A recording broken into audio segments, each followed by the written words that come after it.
संघनन, ठीक है, हिंदी लिख लोगे एल्डोल संघनन या फिर एल्डोल कंडेंसेशन, इस पे भी लिखो, very very important. Aldol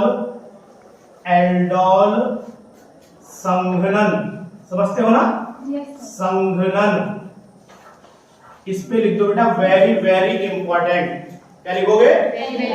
very very important. मतलब आ सकती है 2024 में, 23 में नहीं, 23 की तो परीक्षा हो चुकी है, ठीक है। प्रदर्शित करते हैं जिनमें अल्फा हाइड्रोजन उपस्थित होता है, जिनमें अल्फा हाइड्रोजन उपस्थित होता है। तो कौन प्रदर्शित करेगा? ये एल्डोल संघनन कौन प्रदर्शित करेगा? जिनमें अल्फा हाइड्रोजन उपस्थित होगा। अल्फा तो पहचानते हो ना? Yes sir. यहाँ पर 0 हो गया, ये अल्फा, तो मतलब यहाँ अल्फा है। अगर आपसे पूछे कि क्या HCHO एल्डोल संघनन प्रदर्शित करेगा? नहीं करेगा। वेरी गुड, बहुत इंपॉर्टेंट बात है। दूसरी बात और सुन लो, अगर आपसे कोई कहे कि बताओ क्या ये वाला एल्डिहाइड, मैं बना रहा हूं एक एल्डिहाइड, क्या ये वाला एल्डिहाइड एल्डोल संघनन प्रदर्शित करेगा? तो आपको चेक करना पड़ेगा ये कार्बन, इसके पड़ोस वाला, ये तो 0 ही है। अब ये अल्फा हो गया, इसमें कोई हाइड्रोजन है? नहीं है। इसमें CH3 है, हाइड्रोजन नहीं है, तो इसका मतलब है ये एल्डोल संघनन प्रदर्शित नहीं करेगा। लेकिन ये कैलिजारो कर सकता है, ये कैलिजारो प्रदर्शित कर सकता है, क्योंकि इसमें अल्फा हाइड्रोजन नहीं है। तो हमने लिखवाया है कि कैलिजारो क्रिया वह एल्डिहाइड प्रदर्शित करेंगे जिनमें अल्फा हाइड्रोजन नहीं होते हैं, और एल्डोल में लिखवाया है जिनमें होते हैं। समझ गए मेरी बात? नहीं, ध्यान दीजिएगा, इंपॉर्टेंट बात है ये। और दूसरी चीज ये भी जान लो आप कि अब हम एल्डोल संघनन में करेंगे क्या? तो लिखो, इस अभिक्रिया में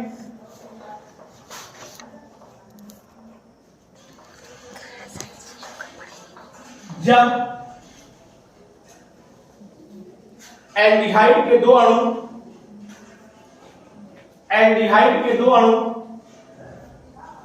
क्षारीय माध्यम में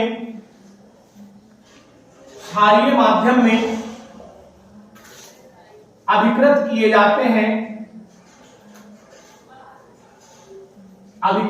जाते हैं तो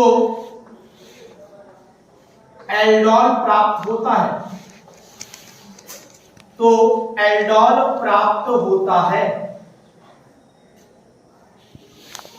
क्या प्राप्त होगा?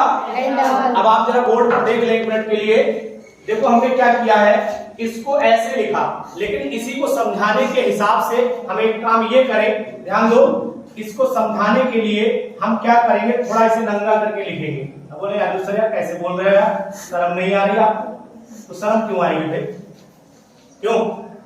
देखो यहाँ समझाने के लिए हम कोई भी मेथड यूज करें, बस आपके दिमाग में घुसना चाहिए वो चीज, और अगर दिमाग में आपके बस गई तो फिर कोई ताकत नहीं उसे बाहर निकाल दे।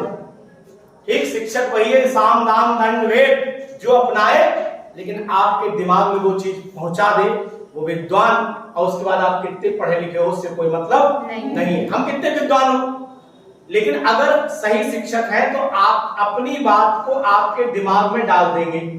और हम कितने विद्वान हो, अपनी बात आप तक पहुंचा ही नहीं पा रहे हैं, तो हम शिक्षक के लायक तो नहीं।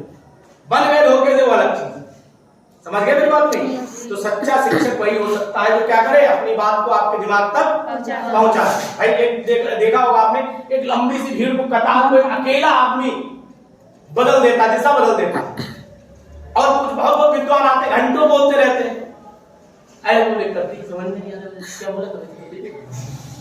तो ऐसी विद्वानता से कोई मतलब नहीं। देखो ध्यान, यहां मैंने लिखा ये एसिटाल्डिहाइड, ये क्या है? एसिटाल्डिहाइड, और ये दूसरा भी एसिटाल्डिहाइड है, लेकिन ये अलग तरीके से लिख दिया। देखो पहचानो, वो भी CH3 CHO ही तो है। Yes sir. देखो ध्यान से, अब ये क्या करेगा, ये हाइड्रोजन जाएगा यहां जुड़ेगा, तो ये बॉन्ड इधर भागेगा और ये वाला H यहां जुड़ जाएगा, तो यौगिक वही बनेगा। नोट करो, देखो ध्यान से मिलाओ।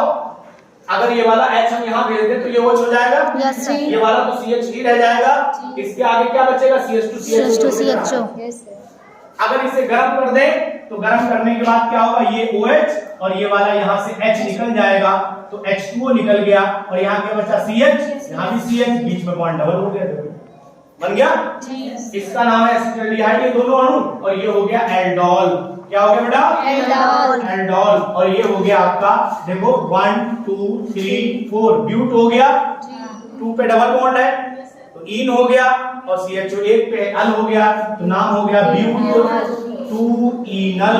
क्या नाम हो गया? ब्यूट 2 इनल। क्या नाम हो गया? ब्यूट 2 इनल। बोलो, ब्यूट 2 इनल। ठीक है। यस प्यार से लोग इसे क्रोटन एल्डिहाइड भी बोलते हैं। क्या बोलते हैं? Croton aldehyde. क्या बोलते हैं? Croton aldehyde. समझ में आ गई आपके बात? Yes sir. आप लीजिए